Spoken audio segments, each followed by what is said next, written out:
오늘 말씀의 제목은 오병이어의 기적 무엇이 보이십니까? 라는 제목입니다. 한번 저를 따라해 주시죠. 오병이어의 기적. 오병이어의 기적. 무엇이 보이십니까? 무엇이 보이십니까? 예, 무엇이 보이는지 같이 한번 살펴보도록 하겠습니다. 우리가 너무나 잘 알고 있는 말씀입니다. 그래서 이것을 오병이어의 기적 이렇게 말하죠. 그래서 교회를 다니지 않는 사람들도 너무나 잘 알고 있는 말씀이에요. 그래서 이 오병이어의 기적을 보면서 많은 사람들이 각자의 해석과 각자의 의미를 부여해서 이 말씀을 보고 읽습니다. 그래서 어떤 사람은 이렇게 말을 하더라고요. 이때 당시에 성경 기록대로 남자만 5,000명, 그죠? 그리고 여자와 아이까지 포함하면 1만 명이 넘는다라는 것이 이제 학자들의 해석입니다. 그래서 이 1만 명이 넘는 사람들이 한꺼번에 식사를 하려면 최소 지금 돈으로 치면 한 2천만 원이 필요해요. 이 사람들이 한 번에 식사를 하려면. 근데 문제는 그 돈이 있다고 하더라도 지금 이 말씀의 배경이 어디냐면 빈들이라고 한단 말이에요. 그죠? 빈들. 다른 말로 광야. 자, 빈들과 광야에서 돈은 있는데 음식을 구할 수 있겠냐는 거예요. 불가능하다라는 겁니다. 그래서 이 본문을 읽을 때 어떻게 읽냐면 당시 사람들이 각자가 도시락을 다 준비해 왔다는 거예요.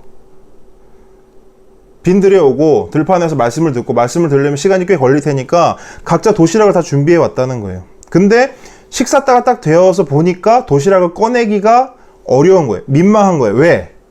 이렇게 둘러보니까 나는 도시락을 싸왔는데 도시락 안 싸온 사람들이 더 많다라는 거예요. 그래서 혼자 먹기에도 적은 양이기 때문에 사람들 나눠주는 것이 부담이 돼서 나중에 그냥 혼자 따로 먹으려고 감춰두고 있었다라는 거예요. 그런데 우리가 잘 아는 것처럼 한 아이가 자신의 도시락을 가지고 와서 예수님과 제자들이 건네면서 얼마 되지 않지만 도시락을 함께 나눠 먹었으면 좋겠습니다 라고 말하는 걸 사람들이 봤다는 거예요. 그러면 사람들의 마음에 어떤 게 일어나요? 막 회개가 일어났다는 거예요. 욕심과 이기적인 모습을 회개하면서 자신이 감췄던 도시락을 다 꺼내놔서 근데 그 양이 얼마나 많은지 그 사람들이 다 먹고도 12광주리가 남았다 이러는 거예요. 그러면서 이 말씀을 설교의 결론을 어떻게 내냐면 우리 인간들이 얼마나 욕심이 가득한 사람들입니까? 이렇게 말하면서 하지만 그 욕심을 내려두고 이웃과 서로 나누고 이웃과 서로 함께하면 이 얼마나 풍성한 세상을 만들 수 있는 것입니까? 라면서 이 말씀을 본다라는 거예요. 결론은 욕심 부리지 말자는 거죠. 오병이어 기적을 보면서 욕심 부리지 맙시다. 서로 나누면서 삽시다. 서로 나누면 12광주리가 남은 것처럼 풍성한 세상을 만들 수 있습니다. 라는 게 결론이라는 거예요. 근데 이 오병이어의 기적을 보면서 정확하게 이렇진 않지만 우리가 때로는 이 비슷한 생각을 할 때도 있는 것을 발견합니다. 근데 오병이어의 기적을 보면서 우리가 이런 내용을 보아야 하는가? 오병이어의 기적은 예수님께서 정말 이런 말씀을 하고 싶어서 우리에게 보여준 기적인가? 근데 성경을 보니까 그게 아니더라는 거예요. 만약에 이 오병이어의 기적을 이 정도 수준에서만 알고 깨닫고 이해한다면 우리는 성경을 제대로 볼 수가 없게 돼요. 한 가지 예를 들어드릴게요. 왜 그런지. 자, 오병이어 사건이 있은 후에 제자들이 배를 타고 가죠. 거기서 풍랑을 만납니다. 근데 그 풍랑을 만났을 때 무리를 걸어오셔서 지나시는 예수님을 보고 제자들이 뭐라고 하죠? 유령이다 이래요. 유령이다 이러면서 놀랍니다. 그리고 또 한 번 놀래요. 예수님이 오시니까 풍랑이 어떻게 돼요? 광풍이 멈춰지죠. 또 놀랍니다. 계속 놀라기만 해요. 유령이다라고 놀래고 광풍이 멈추니까 또 놀래요. 그러니까 왜 놀랬는가? 성경이 뭐라고 기록하냐면 6장 52절 한번 보세요. 6장 52절. 6장 52절 한번 같이 읽어보겠습니다. 시작. 이는 그들이 그 떡 떼시던 일을 깨닫지 못하고 도리어 그 마음이 둔하여졌음이로라. 오병이어 사건이 있은 바로 직후에 지금 이 일이 있는 거예요. 근데 그들이 무리를 걷는 예수님을 보면서 놀란다고 해요. 왜 놀랄까요? 예수님이 누군지를 모르는 거예요. 풍랑이 멈추는 걸 보고 놀래요. 예수님이 누군지를 모르기 때문에 놀라는 거예요. 근데 왜 몰랐는가? 오병이어의 기적을 보면서도 예수님이 누구인지를 몰랐다라는 거예요. 오히려 그들의 마음이 더 둔하여졌다라고 말해요. 그 둔한 마음은 예수님을 봐도 예수님이 누군지 모르게 해요. 말씀을 들어도 말씀을 깨닫지 못하게 합니다. 그래서 오병이어에서 보여주시는 예수님의 진짜 메시지가 뭔지를 모르면 우리는 예수님을 들어도 모르고 봐도 몰라요. 제자들처럼 늘 놀라기만 하는 거예요. 그래서 오늘 이 오병이어의 기적을 통해서 우리가 봐야 할 것은 무엇인가? 오병이어의 기적, 무엇이 보이십니까? 정말 예수님이 보여주시는 그 은혜, 예수님이 보여주시는 진짜 메시지를 발견하는 시간이 되기를 원합니다. 근데 우리로서는 깨달을 수 없어요. 성령님이 이 시간 우리에게 역사하셔서 우리에게 보여주시고 우리의 눈을 열어주시고 우리의 귀를 뚫어주셔야 보고 그 다음에 들을 수 있는 줄 믿습니다. 그래서 그 은혜를 오늘 같이 좀 사모했으면 좋겠습니다. 34절 말씀 한 번 더 같이 읽도록 하겠습니다. 34절 시작. 예수께서 나오사 큰 무리를 보시고 그 목자 없는 양 같음으로 인하여 불쌍히 여기사 이에 여러 가지로 가르치시더라. 자, 예수님이 큰 무리가 자신에게 몰려오는 것을 보셨어요. 근데 그 모습을 보시면서 뭐라 하냐면 목자 없는 양이라고 말해요. 목자 없는 양. 자, 근데 생각해 보세요. 그때 그 큰 무리들 있잖아요. 예수님께 나온 사람들에게 정말 목자가 없었을까? 그렇진 않아요. 그들에게 목자가 있었어요. 그들의 목자가 누구냐면 당시의 종교 지도자들입니다. 당시의 종교 지도자들이 그들의 목자였어요. 그래서 그들은 마땅히 자신의 목자 또한 자신이 감당하고 있는 이 백성들에게 영의 양식을 먹여야 했습니다. 그런데 그때 당시에 종교 지도자들은 어떻게 했죠? 영의 양식을 먹이지 않았죠. 왜 이런 모습들이 나타나는지 에스겔에 나타나고 있어요. 에스겔 한번 같이 볼게요.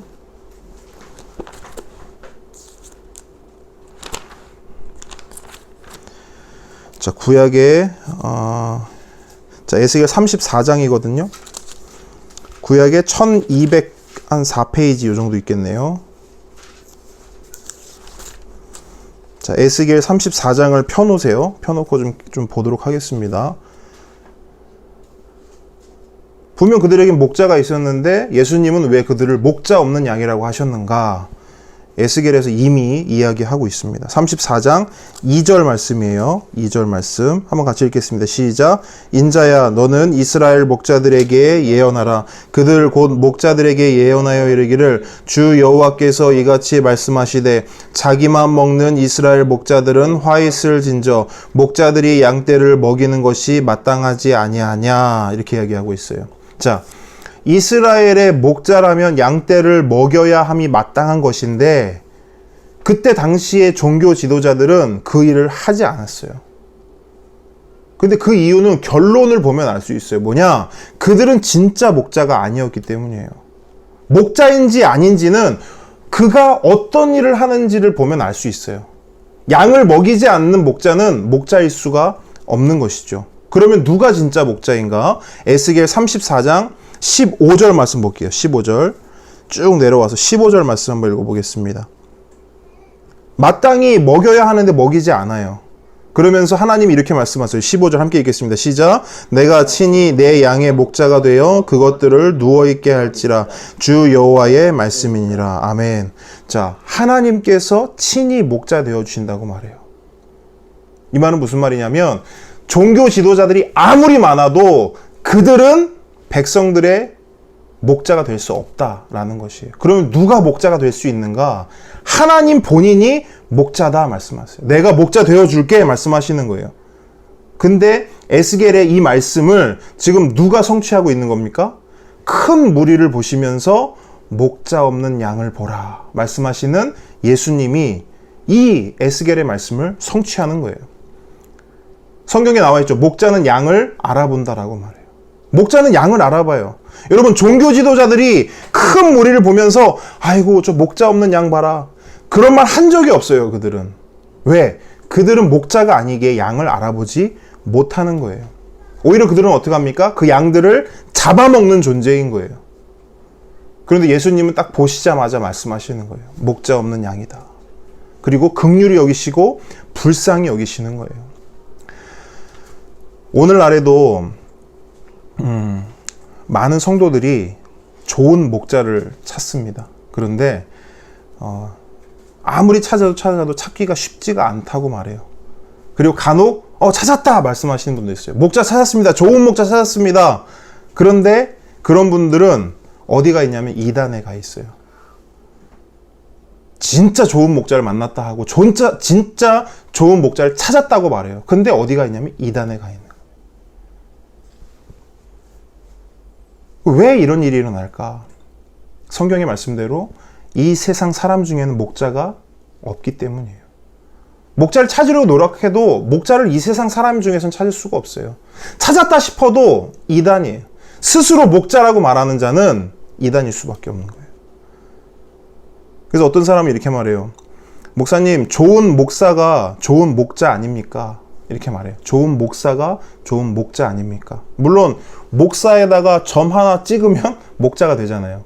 뭐 그럴듯하긴 해요. 그런데 여러분께 말씀드리고 싶은 건 이거예요. 목사는 그냥 목사지 절대로 목자가 될 수는 없습니다.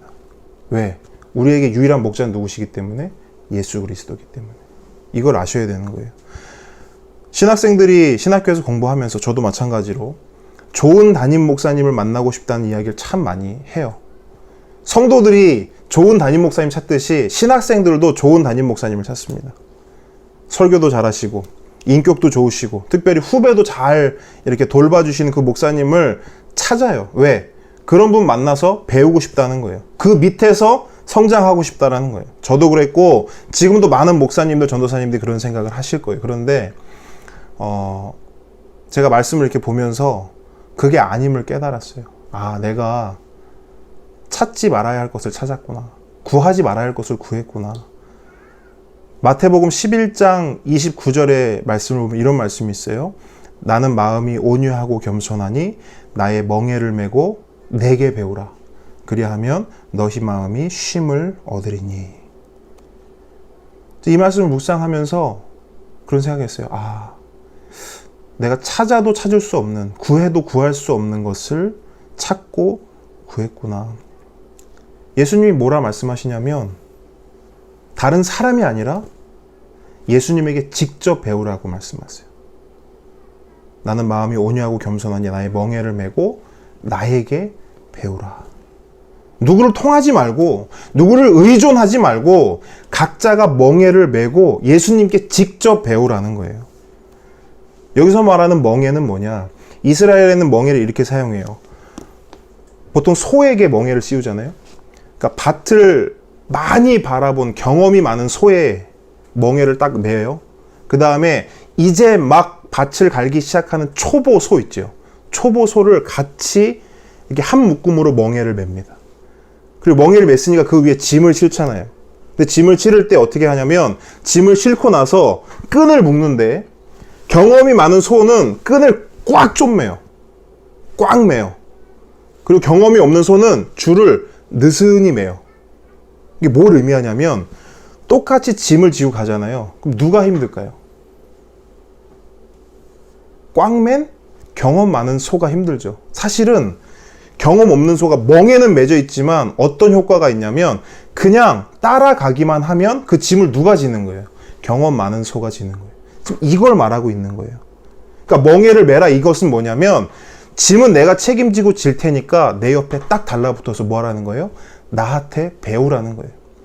경험 없는 소가 경험 많은 소에게 딱 달라붙어서 배우듯이 너희도 나에게 딱 달라붙어서 배우라는 거예요. 그게 예수님의 원리예요.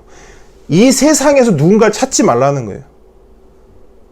어디에 좋은 목자가 있을까? 어디에 좋은 말씀을 전하는 자가 있을까? 찾지 말고 예수님 그분에게만 초점을 맞추고 예수님 그분에게만 배우라고 지금 예수님이 말씀하시는 거예요.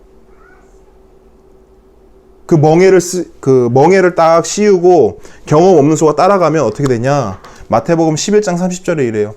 이는 내 멍에는 쉽고 내 짐은 가벼움이라 하시니라.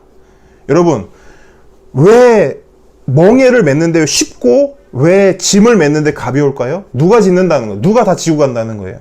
예수님이 다 지고 간다는 거예요. 우리는 옆에 따라가기만 하면 예수님이 다 하신다는 거예요. 근데 이분이 누구냐? 바로 우리의 유일한 목자 대신 예수 그리스도라는 거예요. 그래서 이 세상에서요, 목자를 찾으려고 하지 마시고 예수님과 함께 걸어가고 예수님과 함께 동행하는, 그래서 예수님께 직접 배우는 저와 여러분 되기를 축복합니다. 그래서 저도 이러한 은혜들을 누리면서 오직 우리의 목자 되신 예수님의 말씀만 전하려고 합니다. 그래서 많은 분들이 이렇게 물어봐요. 코로나19 때 목사님 어떻게 지내세요? 이렇게 물어봐요. 근데 저는 사실 다른 거 하는 게 없어요. 그냥 말씀만 보고 말씀만 공부해요. 그러니까 예수님께 직접 배우려고, 예수님께 직접 말씀을 듣기 위해서 오직 말씀만 준비하고 오직 말씀만 여러분에게 나눌 것들을 잘 준비하고 있어요. 왜냐하면 혹시라도 제가 예수님 아닌 다른 것을 전함으로 나도 죽고 여러분도 죽을까 걱정되는 마음으로 열심히 준비해요. 일주일 내내 준비합니다. 그런데도 어떨까요? 부족합니다. 연약해요. 왜냐? 저는 목자가 아니라 목사이기 때문입니다. 그래서 일주일 내내 예수님만 바라보는 거예요. 예수님께 배우는 거예요. 그래서 여러분도 어떤 좋은 목사님, 좋은 설교 중요하지만 무엇보다 예수님의 그 말씀을 여러분이 직접 누리고 그것을 먹고 그 말씀에서 배우는 것이 너무너무 중요한 것 같습니다. 다시 한번 말씀을 보도록 할 텐데요. 자, 참 목자 되신 예수님께서 목자 없는 양을 위해서 무엇을 하시는지 에스겔 34장 14절에 또 기록하고 있어요. 14절 말씀 한번 같이 읽어보도록 하겠습니다. 시작. 좋은 꼴을 먹이고 그 우리를 이스라엘 높은 산에 두리니 그것들이 그곳에 있는 좋은 우리에 누워 있으며 이스라엘 산에서 살진 꼴을 먹이리라. 아멘. 자, 무엇이 좋은 꼴일까요? 여기서 말하는 거. 무엇이 우리의 참된 양식이 될까요? 말씀이죠. 자, 오병이어 기적 이전에 예수님은 먼저 뭘 먹이세요?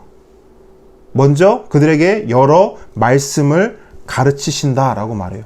그러니까 우리는 오병이어 기적하면 그냥 오병이어로 정말 많은 사람들이 먹고 12광주리가 남았다 이것만 생각해요. 그런데 사실은 오병이어 기적 이전에 예수님이 저 목자 없는 양을 보라 하면서 뭘 하시냐면 이에 여러 가지로 가르치셨다 그래요. 먼저 그들의 허기를 달래주신 게 아니라 그들의 진짜 배고픔, 진짜 목마름을 해결해 주시는 거예요. 그게 뭐냐면 좋은 꼴을 먹이는 거예요. 살찐 꼴을 먹이신다는 거예요. 그건 뭐예요? 말씀이라는 거예요. 사람이 떡으로 살 것이 아니라 하나님의 말씀으로 살아야 한다라는 것이 바로 이 의미를 가지고 있는 것입니다. 그렇기 때문에 여러분, 코로나19 참 힘든 시간을 우리가 지나고 있어요. 이 고난 속에서, 이 고난의 시간 속에서 우리는 뭘 해야 되는가? 그 꼴을 붙잡아야 되는 거예요. 진짜 꼴을 붙잡아야 되는 거예요. 그 살찐 꼴을 우리가 취해야 되는 거예요. 그래서 여러분, 고난의 시간 속에서 말씀을 우리가 누리잖아요. 그럼 더 큰 은혜가 있는 줄 믿습니다. 만약에 이 시간을 지나면서도 말씀을 붙잡지 않는다, 그럼 큰일 나는 거예요. 아니, 이미 큰일 난 거예요. 큰일 난 거예요. 왜? 요한복음 10장 27절에 보니까 이래요. 내 양은 내 음성을 들으며 나는 그들을 알며 그들은 나를 따르느니라. 이렇게 말씀하고 있어요. 제가 계속 같은 의미의 말씀을 반복하고 있는 거예요. 목자는 양을 알아봐요. 근데 양은 반대로 목자의 음성을 들어요. 그리고 목자의 음성을 따릅니다. 목자의 음성을 들을 수 있다는 것, 목자의 음성대로 따를 수 있다는 것이 양된 증거예요. 그게 증거예요. 양이라는 증거. 그런데 지금 목자가 지금 뭐 하고 있어요? 좋은 꼴을 먹으라고 말씀하시잖아요.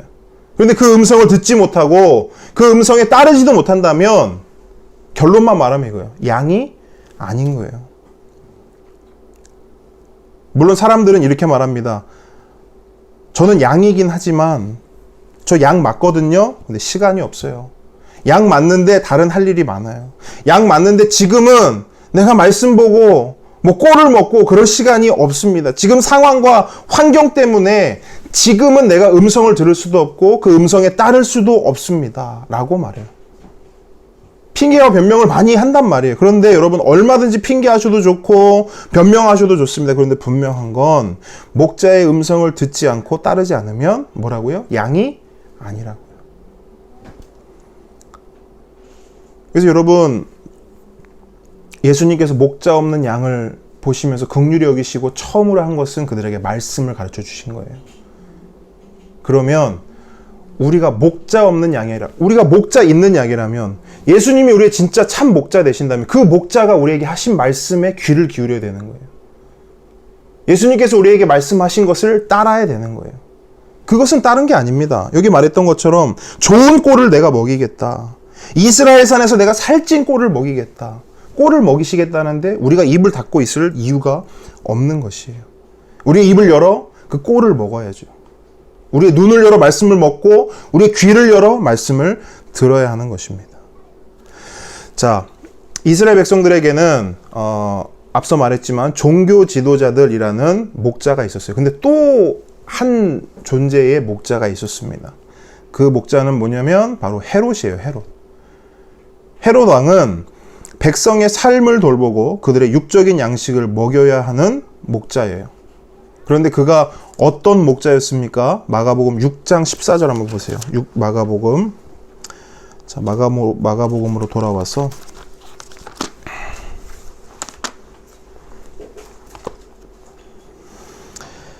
자, 마가복음 6장 14절로부터 보면 이제 그 헤롯에 대한 이야기들이 쭉 나오잖아요. 근데 왜 헤롯의 이야기가 이렇게 먼저 나오고 그 다음에 예수님이 백성들을 보면서 큰 무리를 보면서 왜 그 목자 없는 양이라 하셨는가? 이 헤롯 이야기가 그대로 연결이 되는 거예요. 보라는 거예요. 헤롯이 목자인데 그가 어떤 목자인지를 보라는 거예요. 자, 성경은 헤롯의 생일 잔치를 보여주고 있습니다. 그러면서 그가 어떤 존재인지 설명해요. 그는 대신들과 천부장들과 귀인들을 불러 모아 잔치를 벌입니다. 그는 먹고 마시고 흥겨운 노래와 춤 사이로 아주 그냥 흥에 겨워서 잔치를 벌이고 있어요. 그리고 헤로디아의 딸을 보는 거예요. 춤을 막 추는 헤로디아의 딸을 보면서 뭐라 하냐면 네가 원한다면 내 나라의 절반까지도 너에게 주겠다. 이렇게 말해요. 굉장히 충동적으로 이야기하는 거죠. 거기다가 자신이 의롭다 생각하고 거룩한 사람이라고 여겼던 세례 요한도 충동적으로 처형합니다. 이 모습을 딱 보여주고 있는 거예요. 그러니까 성경이 헤롯에 대해서 보여주는 것은 이게 딱 두 가지예요. 헤로디아의 딸을 보고 내 나라의 절반이라도 주겠다. 그리고 자신이 의롭고 거룩하다고 여긴 그 세례 요한의 목을 단번에 쳐내는 그 헤롯의 모습을 보여주고 있는 거예요. 왕의 자격이 있습니까? 목자의 자격이 있습니까? 없어요. 그에게는 없는 거예요. 찾지는 마시고 제가 읽어드릴게요. 에스겔 34장 아까 읽었던 그 본문 말씀 중에 3절에 보면 이런 말씀이 있어요. 너희가 살찐 양을 잡아 그 기름을 먹으며 그 털을 입되 양 떼는 먹이지 아니하는도다. 여기서 말하는 너희가 그 목자를 말하는 거예요. 목자. 목자들에게 하나님 말씀이 니네가 살찐 양을 잡고 기름을 먹어. 너희들만 먹는다는 거예요. 털옷을 입는다 그러면 너희들만 입는다는 거예요. 그런데 양 떼는 먹이지도 않고 입히지도 않는 거예요. 여러분 생각해 보세요. 춤추는 여자아이에게 나라의 절반을 떼어주겠다는 것만 봐도 정신이 나간 거예요. 그런 왕이 어디 있습니까? 그럼 그 절반을 그 여자애한테 주고 나면 백성들은 어떻게 하란 말이에요? 아예 생각이 없는 거예요. 백성들이 안중에도 없어요. 양에게는 관심도 없는 목자인 겁니다. 근데 여러분 이런 왕이 다스리는 나라, 이런 목자가 돌보는 양들은 어떨까요? 그 백성들은, 그 양들은 풍족히 먹을 수도 마실 수도 없게 되는 거예요. 그래서 예수님 눈에 그게 딱 보이는 거예요. 아, 이 목자 없는 양들을 보라.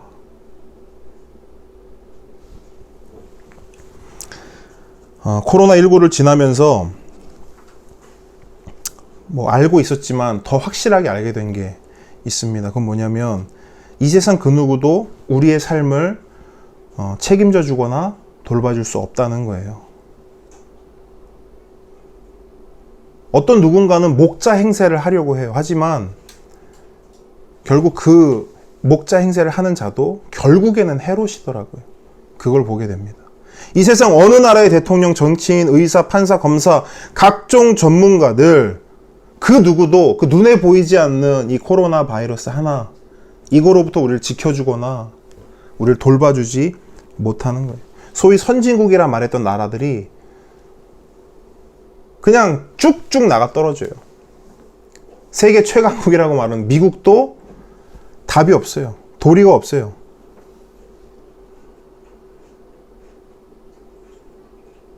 그래서 코로나19를 지나면서 와, 정말 이 땅에, 이 세상에는 소망이 없구나라는 것을 알게 되었어요. 근데 그럼에도 불구하고 여전히 이 땅에, 이 세상에 소망이 있다라고 말한다면 그것이야말로 대단한 믿음이라고 저는 생각합니다.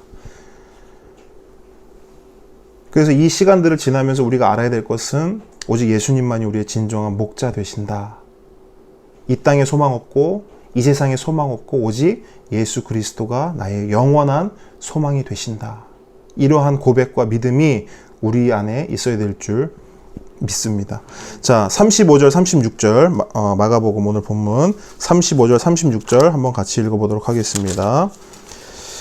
35절, 36절 시작. 때가 저물어 가매 제자들이 예수께 나와 여짜오되 이곳은 빈들이요 날도 저물어 가니 무리를 보내어 두루 촌과 마을로 가서 무엇을 사 먹게 하옵소서. 자, 예수님이 이제 날이 저무를 때까지 여러 말씀을 가르치셨습니다. 그러던 중에 제자들이 이렇게 보니까 시간도 늦었고 지금 있는 장소에서는 음식을 구할 수가 없는 거예요. 그래서 사람들을 돌려보내자라는 의견을 예수님께 말씀드리는 거예요. 그랬더니 37절에 뭐라고 하십니까? 대답하여 이르시되 너희가 먹을 것을 주라 하시니 여짜오되 우리가 가서 200데나리온의 떡을 사다 먹이리까 이렇게 말씀하세요. 자, 예수님은 제자들에게 먹을 것을 주라고 말해요. 니네가 줘라 말씀하세요. 그랬더니 제자들이 이게 순진한 건지 단순한 건지 모르겠는데 실제로 계산을 해보는 거예요. 우리가 줘야 되는구나 계산을 한 거예요. 그랬더니 최소 200데나리온이 필요하다는 결론이 났어요. 근데 200데나리온 지금 돈으로 얼마라고요? 2천만, 최소 2천만 원. 자, 제자들에게 돈이 있을까요? 없어요. 왜냐하면 이미 요 본문 읽기 한 조금 전에 보면 예수님이 제자들을 파송하시죠. 그때 제자들에게 뭐라고 말씀하세요? 전대 가져가라고 합니까? 지갑 가져가라고 합니까? 없어요. 돈 가지고 다니지 마라. 그러니까 제자들 입장에서 황당했을 아니 예수님이 분명히 돈 가지고 다니지 말라 했으면서 왜 또 우리한테 200데나리온이나 되는 돈을 우리가 요구하시는가 이렇게 생각할 수도 있을 겁니다. 그런데 제자들에게 돈이 없었어요. 설령 돈이 있다 하더라도 거기는 빈들이기 때문에, 그죠? 광야이기 때문에 음식을 구할 수 없는 상황이에요. 그래서 이게 되겠냐고 제자들이 예수님께 도리어 묻는 거예요. 예수님 200데나리온의 떡을 우리가 사다 먹이라고요? 먹이리까? 이렇게 오히려 되묻는 것이죠. 이런 상황이 말도 안 된다라는 것을 예수님께 말하는 거예요. 근데 여러분 이러한 상황이 구약에서도 비슷하게 있었어요. 그러니까 여기서 이제 예수님이 너희가 먹이라 이 질문이 있잖아요. 이 질문은 다분히 의도적인 거예요. 왜 의도적이냐? 예수님께서 이러한 상황을 일부러 만드신 거예요. 너희가 먹이라. 그럼 제자들이 당연히 우리가 어떻게 먹입니까? 우리 못 먹입니다. 왜 예수님이 이런 상황을 만드셨냐?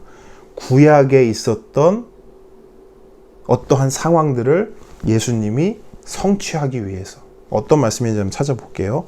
자, 민수기로 갈게요. 민수기 11장입니다. 구약에 210페이지 정도 있겠네요. 민수기 11장.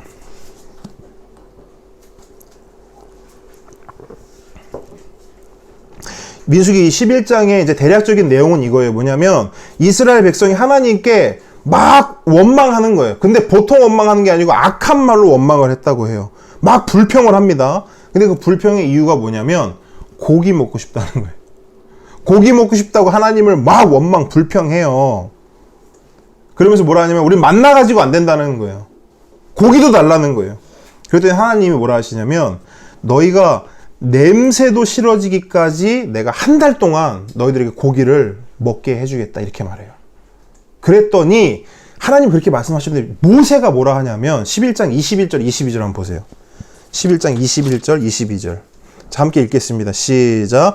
모세가 이르되 나와 함께 있는 이 백성의 보행자가 60만 명이 온데 주의 말씀이 한 달 동안 고기를 주어 먹게 하겠다 하시오니 그들을 위하여 양떼와 소떼를 잡은들 조카오며 바다의 모든 고기를 모은들 조카오리까. 모세가 이렇게 말해요. 지금 무슨 말이 굉장히 비슷하지 않아요? 하나님은 먹이시겠다고 하고 모세는 뭐 안 된대요. 어떻게 안 되냐? 60만 명이라는 거야. 하나님 우리 60만 명이에요. 이 땅에 있는 양소 다 잡아도 못 먹이고 물고기를 다 끌어 모아서 먹여도 못 먹입니다. 60만 명을 한 달 동안 어떻게 먹입니까? 그것도 한두 조각도 아니고 냄새가 싫어질 때까지 먹이신다는데 그거 안 됩니다. 지금 모세들이 얘기하는 거예요. 그랬더니 하나님 뭐라 하세요? 23절입니다. 함께 읽겠습니다. 시작. 여호와께서 모세에게 이르시되 여호와의 손이 짧으냐? 내가 이제 내 말이 내게 응하는 여부를 보리라. 자, 하나님 뭐라 하세요? 내 손이 짧냐 이래요. 야, 내가 이거 못하겠냐? 한 곳을 더 볼게요. 한 군데 더 보는데 이번에는 열왕기로 가요. 열왕기. 열왕기 하입니다. 열왕기 하. 열왕기하 4장이에요. 구약에 560페이지 좀 그 근처에 있겠네요. 564페이지에 있네요. 제 거는. 자, 열왕기하 4장이에요. 4장. 자, 열왕기하 4장의 그 대략적인 내용은 또 이거예요. 뭐냐면 엘리사 앞에 굶주린 선지자들이 100명이 왔어요. 근데 엘리사에게 있는 건 뭐냐면 보리떡 20개가 있고 그 다음에 채소 한 광주리가 있어요. 그러니까 채소가 담긴 자루 하나가 있어요. 그랬더니 이제 엘리사가 그 사환에게 그 함께하는 그 사람에게 이 보리떡 그 20개하고 이 채소하고 선지자들 그 100명 갖다 먹이라는 거예요. 그랬더니 사환이 뭐라 하냐면 43절에 보세요. 43절에 보니까 그 사환이 이르되 내가 어찌 이것을 100명에게 주겠나이까 부족하다는 거죠. 이거 갖고 다 못 먹는다는 거예요. 그러나 엘리사는 또 뭐라 하냐면 무리에게 주어 먹게 해라. 여호와의 말씀이 그들이 먹고 남으리라 하셨느니라. 어떻게 됐어요? 44절에 보세요. 그가 그들 앞에 주었더니 여호와께서 말씀하신 대로 어떻게 됐대요? 먹고 남았더라. 여러분 민수기와 이 열왕기야 말씀이 보여주는 게 뭐예요? 사람으로서는 불가능한데 하나님은 이 일을 하실 수 있다는 거죠. 그죠? 하나님은 60만을 한 달 동안 고기가 싫어질 때까지 먹일 수 있다는 거예요. 그리고 그 먹은 것이 먹고 어떻게 된대요? 남을 정도로 먹일 수 있는 분이 하나님이라는 거예요. 하나님. 하나님만 그렇게 하실 수 있다는 거예요. 오직 하나님만. 그런데 그 하나님만 하실 수 있는 일을 지금 누가 하고 계시는 거예요? 예수님이 하고 있는 거예요. 예수님이 그 일을 고스란히 성취하고 있는 것이죠. 그게 38절, 44절의 말씀이에요. 38절로 44절. 마가복음 다시 넘어옵니다. 마가복음 다시 넘어와서 38절부터 44절까지 읽습니다. 시작. 이르시되 너희에게 떡 몇 개나 있는지 가서 보라 하시니 알아보고 이르되 떡 5개와 물고기 2마리가 있더이다 하거늘 제자들에게 명하사 그 모든 사람으로 때를 지어 푸른 잔디 위에 앉게 하시니 때로 100명씩 또는 50명씩 앉은지라. 예수께서 떡 5개와 물고기 2마리를 가지사 하늘을 우러러 축사하시고 떡을 떼어 제자들에게 주어 사람들에게 나누어 주게 하시고 또 물고기 2마리도 모든 사람에게 나누심에 다 배불리 먹고 남은 떡 조각과 물고기를 12바구니에게 차게 거두었으며 떡을 먹은 자는 남는 5,000명이었더라. 아멘. 이 일이 일어난 거예요. 그래서 예수님이 사실은 이걸 통해 보여주시고자 한 것은 방금 우리가 읽은 이 오병이의 기적 그 자체가 아니라 그 기적을 통해서 지금 뭘 보여주기 원하시는 거예요? 이 기적을 행한 이가 누구다? 하나님의 아들이라는 거예요.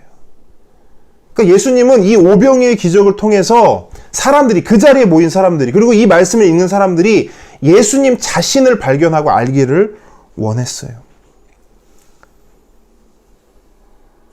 그래서 우리는 이 오병이의 기적을 통해서 예수님이 하나님이 약속하신 그 거룩한 씨가 맞구나. 예수님이 하나님 보내신 아들이구나. 예수님이 그리스도구나. 예수님이 구원자구나. 예수님이 하나님께서 약속하신 그 참 목자이구나. 라는 것을 깨달아야 하는 것이죠. 그래야 오병이어의 기적을 제대로 본 거예요. 그런데 문제는 뭐예요? 우리가 오병이어의 기적을 보면 자꾸 기적만 봐요. 오병이어의 기적에 나오는 떡만 본단 말이에요. 배불리 먹었다라고 하는 그 사실만을 우리가 보고 그것을 묵상하고 그것을 소원한다는 이야기예요. 자, 45절 봅시다. 45절. 그런 우리 때문에 예수님이 어떤 일을 하시는지 보세요. 45절. 자, 함께 읽겠습니다. 시작. 예수께서 즉시 제자들을 재촉하사 자기가 무리를 보내는 동안에 배 타고 앞서 건너편 벳세다로 가게 하시고, 자, 즉시 재촉하사, 굉장히 긴박해요. 그죠? 오병이어 사건이 있은 후에 예수님께서는요, 즉시 제자들을 재촉하여서 강 건너로 건너가게 하세요. 그리고 그 자리에 있던 무리들은 어떻게 하냐면 다 돌아가게 합니다.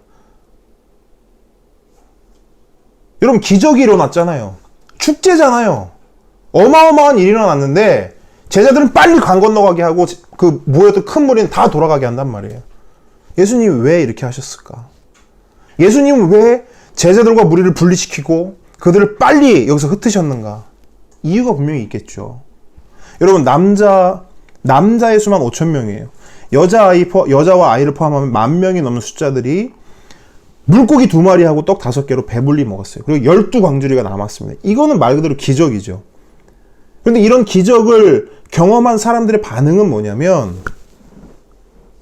반응은 우리가 생각하는 거랑 비슷해요. 어떤 반응을 보였을 것 같으세요? 어떤 반응? 막 배를 계속 굶고 있었어. 근데 이런 기적을 경험하면 그 사람을 그냥은 안 보내잖아요. 그죠? 그냥 보내겠습니까? 군대 귀신 들린 자가 예수님 때문에 그 귀신이 쫓아졌죠. 그 귀신이 어디로 들어갔어요? 돼지떼로 들어갔고, 돼지떼가 수장됐죠. 그리고 나서 그 사람들의 반응은 뭐예요? 예수님한테 떠나달라 하죠.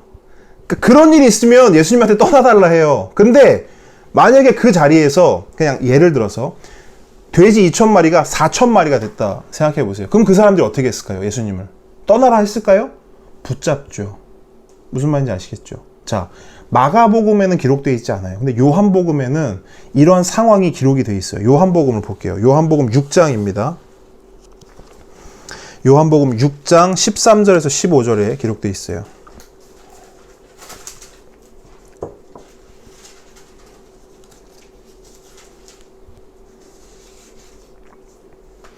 자, 함께 읽겠습니다. 13절 15절 시작. 이에 거두니 보리떡 5개로 먹고 남은 조각이 12바구니에 찼더라. 그 사람들이 예수께서 행하신 이 표적을 보고 말하되 이는 참으로 세상에 오실 그 선지자라 하더라. 그러므로 예수께서 그들이 와서 자기를 억지로 붙들어 임금으로 삼으려는 줄 아시고 다시 혼자 산으로 떠나 가시라. 자, 그 기적을 경험한 사람들이 예수님을 뭐라고 불러요? 선지자라고 불러요. 그래도 조금 뭔가를 아는 것 같아. 그러니까 보통 사람이 아닌 걸 이 사람들이 알았어요. 선지자다 말해요. 그러면서 예수님을 뭐 삼으려고 했대요? 임금. 자신들의 왕으로 삼으려고 해요. 왜 그들은 예수를 왕으로 삼으려고 할까요? 우리도 예수님을 뭐라고? 예수 우리 왕이여 이렇게 고백해요. 예수님 우리의 왕 되신다 말해요. 예수님 우리의 구원자 되신다 말해요. 근데 그 이유가 뭐냔 말이에요.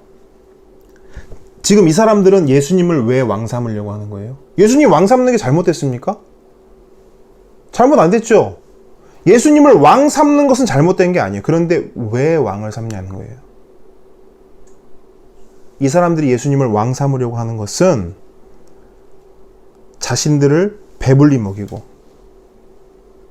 심지어 배불리 먹고도 12바구니를 남길 수 있는 능력을 가진 분이기 때문에 그를 왕 삼으려는 거예요.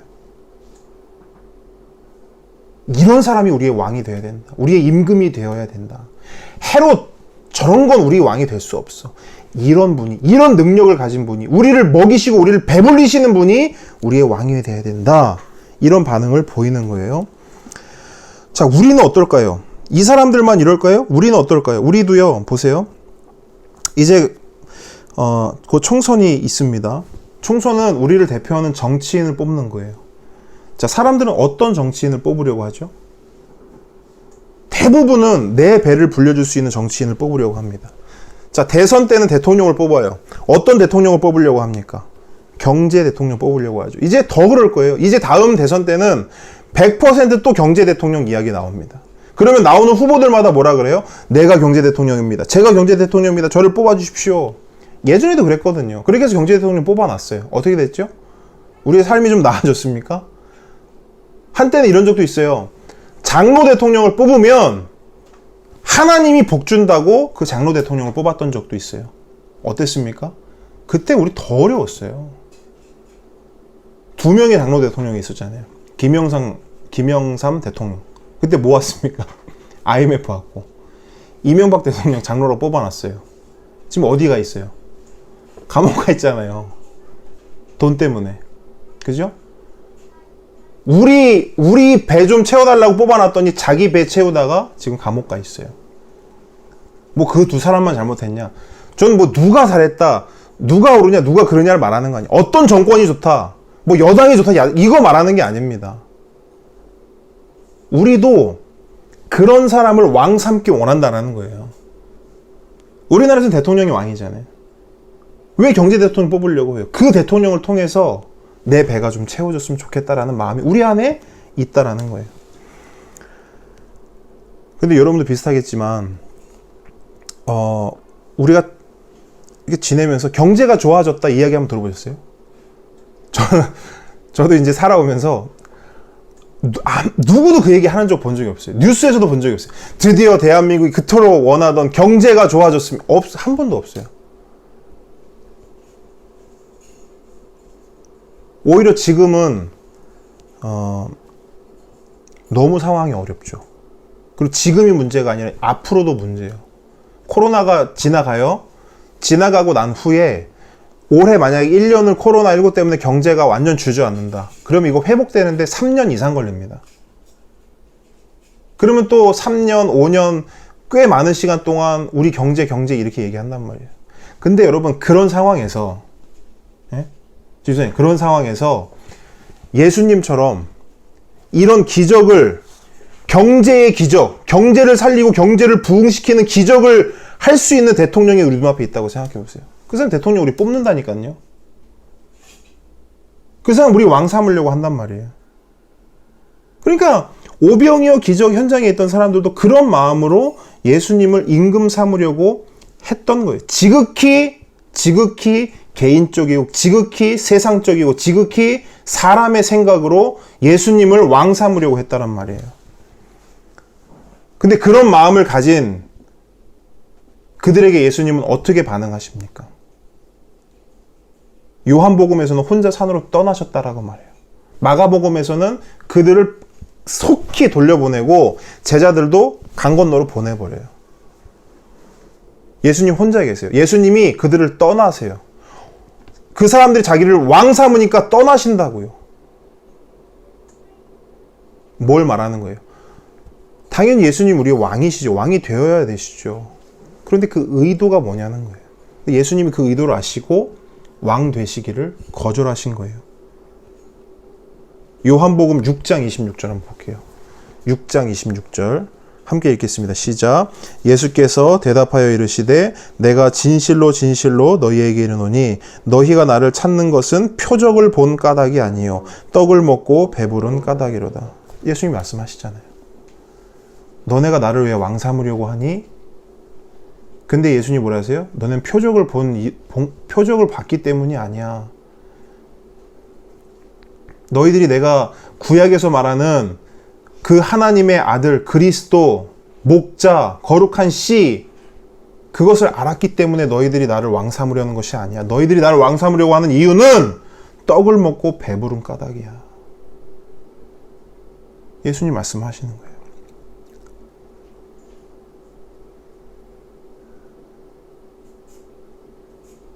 지금 이 사람들 마음엔 뭐가 있어요? 예수님이 누군지 몰라요. 예수님이.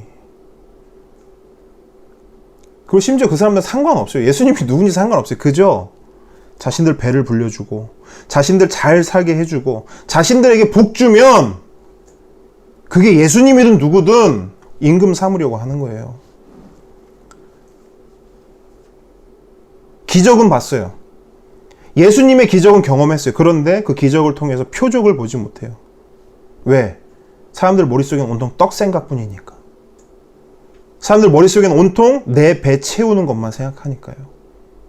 여러분, 이런 사람들은 예수님이 뭘로 보일까요? 떡으로 보이죠. 예수님이 떡으로 보인다고요. 그래서 떡 때문에 예수님과 함께 하길 원해요. 떡 때문에 예수님을 왕이라고 고백한단 말이에요. 그 예수님이, 이런 기적의 예수님이 나의 임금이 되어주시고 나의 왕이 되어주시면 내가 얼마나 배부르고 풍족하고 부자로 이 세상을 살아갈 수 있을까? 내가 얼마나 성공할 수 있을까?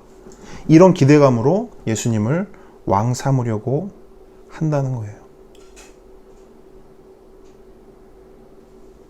오병이의 기적을 통해서 우리는 뭘 봐야 돼요?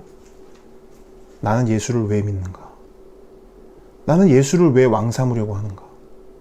나는 교회를 왜 다니고? 나는 왜 신앙생활을 하고? 나는 왜 기도하고 있는가?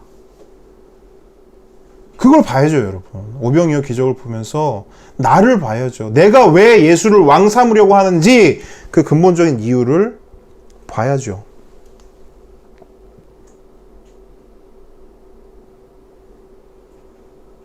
근데 여러분, 예수님은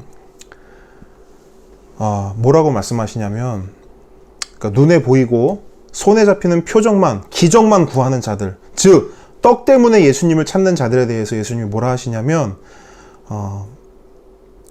마태복음 16장 4절에 이렇게 말씀하세요. 악하고 음란한 세대가 표적을 구하나 요나의 표적밖에는 보여줄 표적이 없느니라 하시고 그들을 떠나가시니라, 이렇게 말씀하세요. 여러분, 악하고 음란하다는 표현은요, 성경에서는 우상 숭배자들을 말해요. 악하고 음란하다라는 것은 우상 숭배를 말해요. 그런데 표적을 구하는 자들이 있죠. 예수님한테 표적을 더 보여주십시오.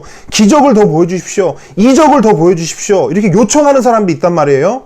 근데 그 사람들을 예수님이 뭐라 하냐면 악하고 음란하대요. 뭔 말이에요? 우상 숭배자들이라는 거예요. 표적을 구하는 자들은 우상 숭배하는 자들과 똑같아요. 여러분 보세요. 우상 숭배의 목적이 뭐예요? 내 욕망을 위한 것이죠. 내 욕망을 이루기 위해서 우상을 숭배해요. 내 욕심, 내 성공, 내 안위를 위해서 우상을 숭배하는 거예요. 근데 표적을 구하는 자들도 마찬가지라는 거예요. 그래서 그들은 표적을 보여주면 그 표적만 봐요. 기적을 베풀면 그 기적만 본다고요. 떡을 주면 떡만 보고 물고기를 주면 물고기만 봐요. 그래서 예수님이 그들에게 뭐라고 말씀하세요?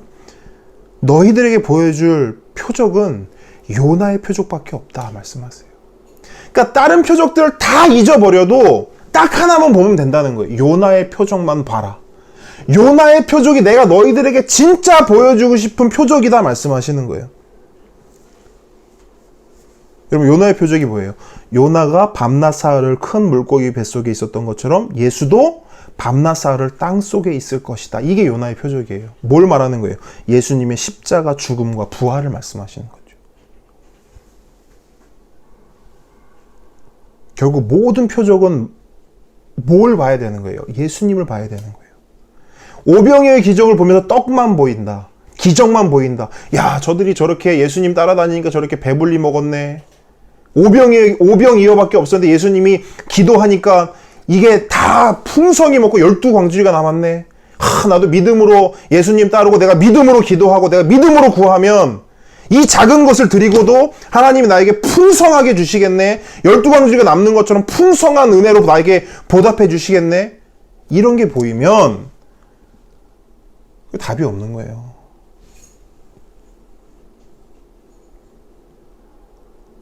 예수님은 우리에게 말씀하세요. 내가 너희들에게 보여줄 표적은 요나의 표적밖에 없다. 즉 모든 표적을 보면서 예수님을 봐야 되는 거예요. 어떤 예수님? 십자가의 죽음과 십자가에서 부활하신 그 예수님을 바라봐야 한다는 거예요. 자, 다시 요한복음 6장 26절을 보면 예수께서 대답하여 이르시되 내가 진실로 진실로 너희에게 이르노니 너희가 나를 찾는 것은 표적을 본 까닭이 아니요 떡을 먹고 배부른 까닭이로다. 자, 예수님은요 오병이어 기적을 통해서 지금 그러니까 뭘 보여주시기 원했다는 거예요? 떡 먹고 배불려 주시겠다는 거예요? 아니잖아요. 요나의 표적을 보여주기 위함으로 보여주신 거예요. 십자가의 죽음과 부활을 보여주시기 위해서 오병이어의 기적, 그 표적을 보여주신 거예요. 그러면서 예수님이 요한복음 6장 이제 35절에 가면요, 떡을 먹이신 이유를 설명하세요. 떡을 왜 먹이셨는가? 요한복음 6장 35절에 뭐라 하시냐면, 예수께서 이르시되 나는 생명의 떡이니 내게 오는 자는 결코 줄이지 아니할 터요 나를 믿는 자는 영원히 목마르지 아니하리라. 여러분, 오병이어 기적을 거기서 경험한 사람들 있잖아요. 집으로 돌아가서 한 5시간 지나면 어떻게 돼요? 다시 허기지죠. 기적은 그런 거라고요. 기적은 그런 거예요. 그런데 예수님이 지금 뭐라 하시냐면, 그 떡을 보지 말고 진짜 떡을 보라는 거예요. 진짜 떡은 생명의 떡인데 그 떡을 먹으면 줄이지 않는데, 한 번 먹고 마시면 영원히 목마르지도 배고프지 않는다라고 말씀하고 있는 거예요. 자, 예수님이 근데 어떻게 생명의 떡이 되세요? 예수님이 언제 어떻게 생명의 떡이 되십니까? 십자가의 죽음과 부활을 통해서 생명의 떡이 되시는 거예요. 그 예수님은 지금 그걸 먹으라는 거예요. 그 살을 먹으라는 거예요. 그 피를 먹고 마시라는 거예요. 그래서 여러분, 그 생명의 떡을 먹는다는 것은 예수님께 나아가는 거예요. 예수님을 믿는 거예요. 절대 눈에 보이는 입으로 먹는 떡, 그런 떡을 주시는 예수님은 우리가 머릿속에 지워버려야 돼요. 지워버려야 돼요. 오직 생명의 떡, 십자가의 죽음과 부활로서 우리에게 생명의 떡으로 오시는 그 예수님을 붙잡아야 하는 겁니다. 근데 이게 쉽지가 않아요. 쉽지가 않아요. 48절 52절 한번 볼게요. 48절로 52, 6장, 요한복음 6장, 요한복음 6장에 48절로 52절 한번 같이 읽어보겠습니다. 시작. 내가 곧 생명의 떡이니라. 너희 조상들은 광야에서 만나를 먹었어도 죽었거니와 이는 하늘에서 내려오는 떡이니 사람으로 하여금 먹고 죽지 아니하게 하는 것이니라.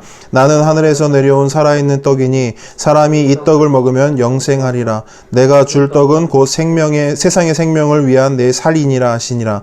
그러므로 유대인들이 서로 다투어 이르되 이 사람이 어찌 능히 자기 살을 우리에게 주어 먹게 하겠느냐. 자, 예수님이 지금 이렇게 설명을 해도 알아들어요? 못 알아들어요? 못 알아들어요. 이 사람들은 여전히 뭐 생각하냐면 아까 먹었던 그 떡 생각만 하고 있어요. 여전히. 생명의 떡을 이야기하는데도 아까 먹었던 그 떡 얘기하는 거예요. 근데 여기 모였던 이 사람들만 그러는 게 아니고 제자들도 똑같아요. 제자들. 60절에 보세요. 60절에 제자들의 반응이 나와요. 자, 한번 같이 읽겠습니다. 시작. 제자 중 여럿이 듣고 말하되 이 말씀은 어렵도다. 누가 들을 수 있느냐 한데. 자, 제자들의 솔직한 심정을 담아내고 있어요. 이해가 안 된대요. 예수님이 내가 생명의 떡이고 나를 먹어야 된다 이렇게 말씀하시니까 무슨 말인지를 못 알아듣는 거예요. 아니, 아까 떡 먹었잖아요. 그냥 그 생각하는 거예요. 아까 떡 먹었는데 예수님의 살을 또 먹으라고요? 이해가 안 되는 겁니다. 보아도 알지 못하고 들어도 깨닫지 못하는 거예요. 근데 왜 이런 일이 있는가? 일단 첫 번째는 뭐냐면 아직 예수님께서 생명의 떡이 지금 이때 당시에는 생명의 떡이 되셨어요? 안 되셨어요? 안 되셨어요. 그러니까 앞으로 쭉 우리가 말씀을 보면서 알게 되는데 아직까지는 알 수가 없어요. 예수님이 십자가의 죽음과 부활이 지나야 제자들도 비로소 알게 되거든요. 근데 이때 당시에 제자들은 알지 못했어요. 근데 또 하나가 있어요. 왜 알지 못하는가? 65절에 보니까 이렇게 돼 있어요. 또 이르시되 그러므로 전에 너희에게 말하기를 내 아버지께서 오게 하여 주지 아니하시면 누구든지 내게 올 수 없다 하였노라 하시니라. 무슨 말이에요? 하나님이 알게 해주셔야 알게 된다는 거예요. 하나님이 이해시켜주고 하나님이 깨닫게 해주셔야 알게 되고 이해되고 깨닫게 된다는 거예요. 이건 뭘 말하는 거냐면 우리가 예수님을 믿는 것은 나의 능력이 아니라 하나님의 능력이라는 거예요. 우리가 이렇게 하잖아요. 아, 내가 예수님을 믿었다. 내가 예수님을 믿고 알게 되었고 예수님을 따르게 되었다. 어떻게 보면 표면적으로 보면 진짜 우리가 그렇게 한 것 같아요. 내가 예수님 믿은 것 같고 내가 예수님을 따르고 있는 것 같고 내가 예수님을 주로 고백한 것 같아요. 근데 그거 아니에요. 하나님이, 그러니까 아버지께서 오게 하여 주지 않으시면 누구도 올 수 없다 말하세요. 하나님이 믿게 하지 않으시면 그 누구도 스스로 믿을 수 없다 말하는 거예요. 오직 하나님의 능력이고 성령께서 알게 해주시고 깨닫게 해주셔야 예수님을 믿을 수 있는 것입니다. 66절입니다. 이 말씀을 하시니까 바로 어떻게 반응하냐면 사람들이 그때부터 그의 제자 중에서 많은 사람이 떠나가고 다시 그와 함께 다니지 아니하더라. 예수님이 이 말씀 하시니까 제자 중에서, 그러니까 12제자 외에도 많은 제자들이 있었어요. 그 제자 중에서 많은 사람이 떠나갔대요. 많은 사람이 떠나갔다 하는데 이제 쭉 67절에 보면은 딱 12제자만 남았어요. 그들이 왜 떠났어요? 깨달아지지 않으면 예수님이 이해가 안 돼요. 깨달아지지 않으면 진짜 예수님이 누군지 몰라요. 그래서 사람들이 떠나갔습니다. 그래서 67절에 보니까 12제자만 남았다라고 말해요. 12제자만. 근데 여러분 잘 보세요. 67절에서는 12제자만 남았다고 하는데 들판에서 오병이어 기적이 끝난 후에 몇 바구니가 남았다 그래요? 12바구니가 남았다고 하죠. 자, 12제자가 남았고 12바구니가 남았어요. 이건 뭘 말하느냐?